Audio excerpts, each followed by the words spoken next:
So what happened when your mom contacted them? Did someone reach out to you, or did you? My mom contacted them and Okay. kind of told them the situation and told them that she didn't know what to do, and so she was curious as to what steps to take next. And they said, you know what, have her come in. We made an appointment, essentially like a regular doctor's appointment. Made an appointment to go in, and they call it an assessment.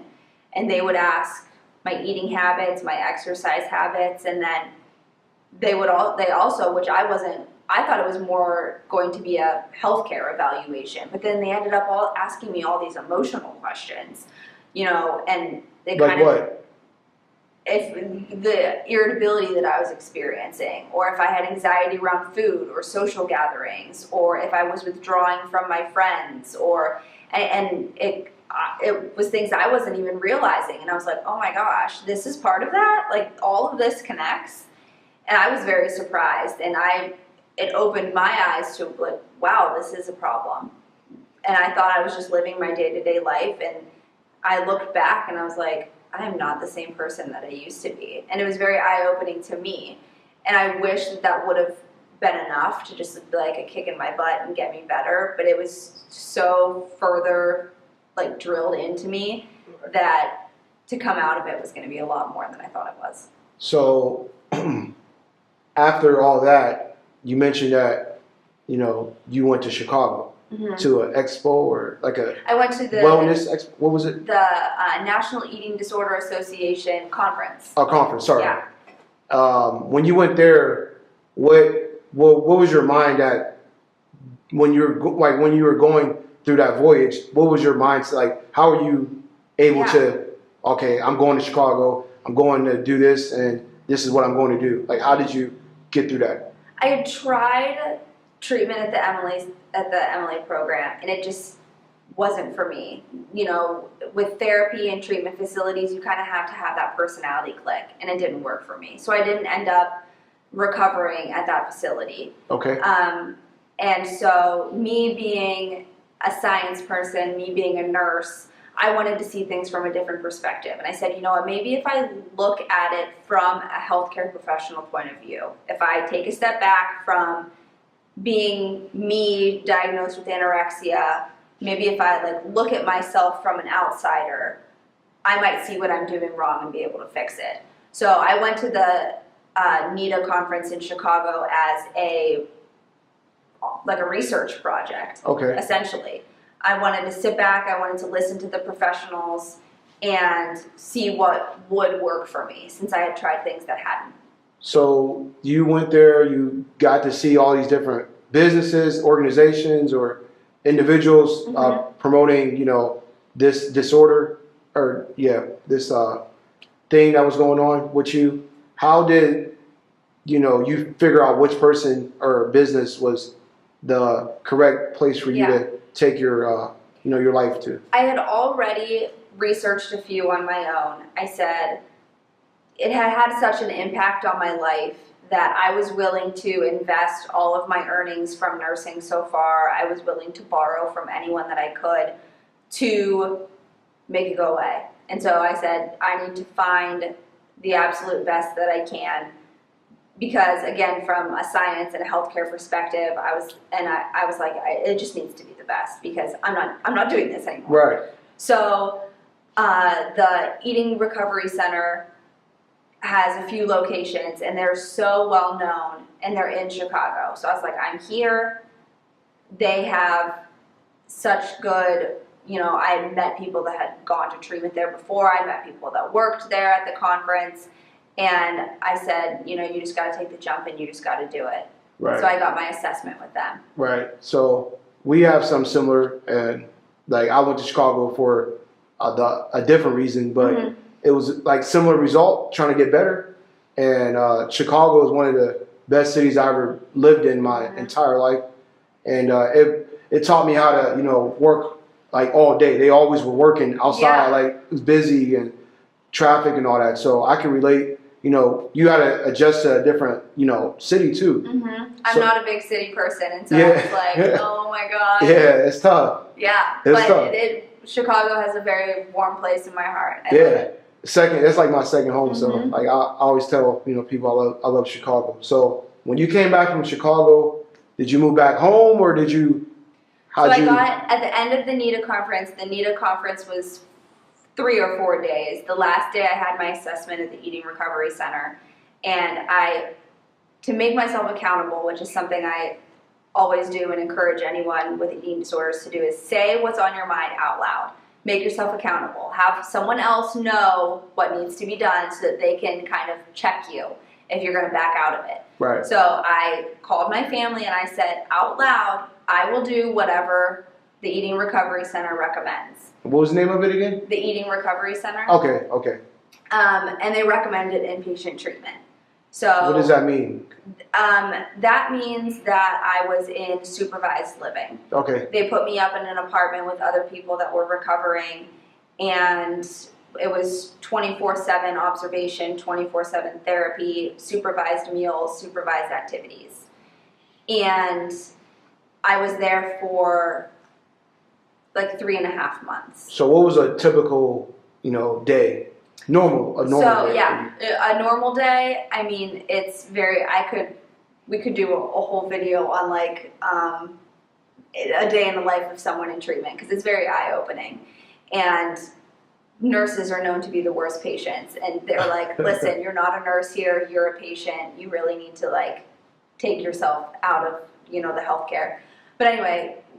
Wake up in the morning, everything's locked up. All your stuff's locked up. You can't shower with your razors. Everything's locked up. You were given your medication from someone else. A lot of medications were for anxiety, medications for your gut because we weren't used to eating, and now you're eating, it becomes very uncomfortable. So wake up in the morning, you go directly from your apartment to the treatment center in vehicles that are provided by them. Supervised breakfast, which is personalized by your dietitian. So me being the science person, I was like, this has to be just for me. It can't be, cookie cutter. It can't be a standard, it needs to be personalized to me. And that's what I liked about their program is that it was. Okay. They tracked my morning weights every morning, and then, your meals are by your metabolism, your weight goals, your body. I mean, everything's tailored to you. And I didn't have to worry about food. You just eat what's put in front of you. You had a certain time limit to eat it, and then you went to therapy. They bring in a cart 2 hours later when it's time for snack. You eat the snack in front of them, and then you go to therapy. I mean, back and forth, meal therapy. And some were group, some were individuals. And then we also did once a week, which was probably my favorite now, least favorite then aspect of treatment, which is called exposure therapy. So once a week, it was a very big deal. On Thursdays, you would do something that scared you. Like today's Halloween. Halloween. No, just go ahead. Speaking of Halloween, my very first exposure treatment was to eat a Snickers. Okay. That was my very first exposure treatment. Okay. I turned into a child. I was like, get this thing away from me. Right. But it's different to look at now because today I'm like, Snickers. Like, and I'm just in a totally different place. But so the therapies were tailored to you and to really, push your comfort levels and get you out there. So every day, 8 a.m. to 6 p.m., you go to your apartment, you watch a movie with the girls, and you go to bed and you do it all over again. Okay. So it's not for everybody, but it was for me, and it just took me a little bit to find that. What did that, journey teach you? What do you use from that now that you learned from, that program? I use, a lot of the coping mechanisms now. I have like a big binder if things scare me, if I feel like I'm getting anxious. There's a lot of coping mechanisms, whether it be, meditating, read a book, distract yourself, look for support systems, things like that. But I also use just reminding myself that there are other people that know more than me. In any field, but it particularly related to me being in healthcare is like, yeah, I'm a nurse, but there was a time where I couldn't take care of myself and I needed someone else to. So it kind of checked me and, shows that you're not always the best at everything. Right.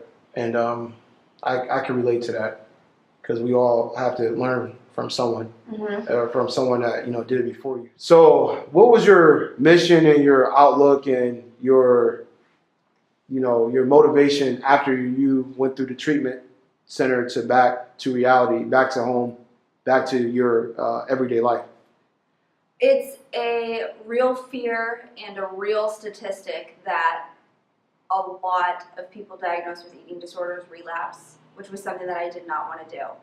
I wanted to keep my goals small, realistic, and attainable.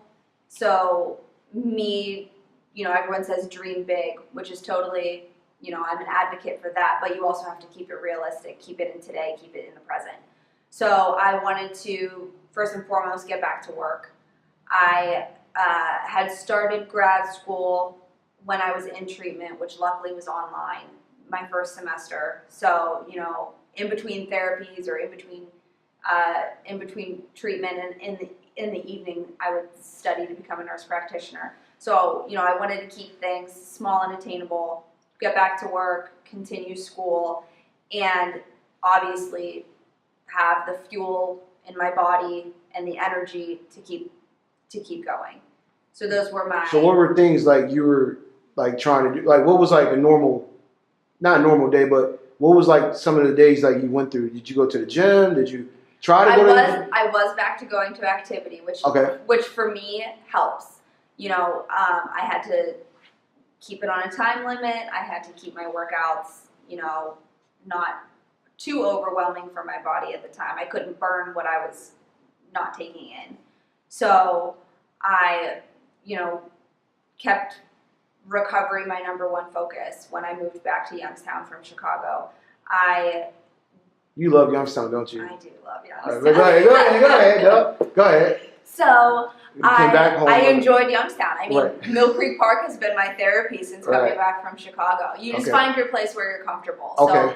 So, I didn't have the therapy, but wake up, eat breakfast, enjoy time with my family, go and find peace in Mill Creek, read a book, eat more, go for a walk, simple things, but keeping my recovery and my health the number one so that I could attain those goals of going back to work, which I did within a few months. Okay, so when you went back to work, you mentioned your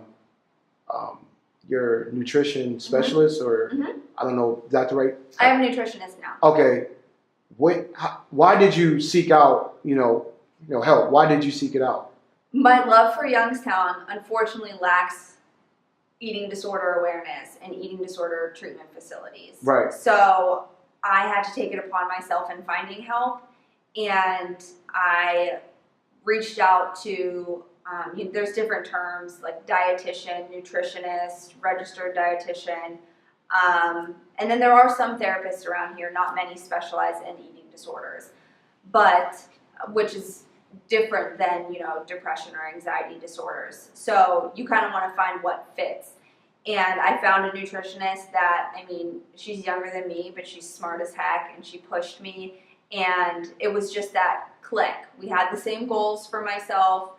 We had realistic ways of attaining those goals. And she was a mentor to me, and now she's like a friend that's just along for the ride.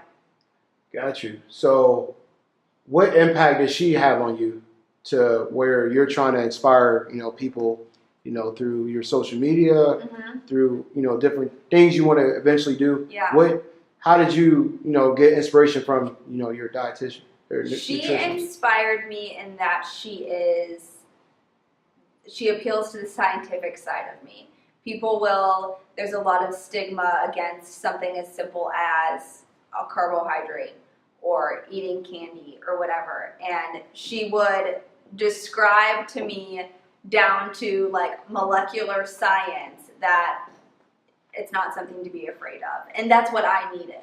I needed the science side of things and to really be convinced that, and a phrase that I use is food is fuel. It's nothing other than that. So she appealed to that side of me, and that any sort of anxiety or fear in regards to food that I voiced to her, she had an answer and a way to bring me back down and kind of put me in my place. Okay. So going through all that, going through everything you've been through, and now you're, trying to be, not trying to be, but you are, a voice for this particular thing you went through, this disorder. How did, your journey lead you to like wanting to do this? Like, what made you want to, post, your story on Instagram and share it? What was, because you inspired me, and not the way, and you can ask anyone, I don't get inspired by, like, I was like, okay, I gotta, see why. What's your mindset, and what's your story? Like, why did you want to like share your story through social media? It's something that I needed that I didn't find at the time, and not just. And that's the glory about social media, is I'm not just reaching those in Youngstown, which is my primary goal, because Youngstown does lack eating disorder awareness.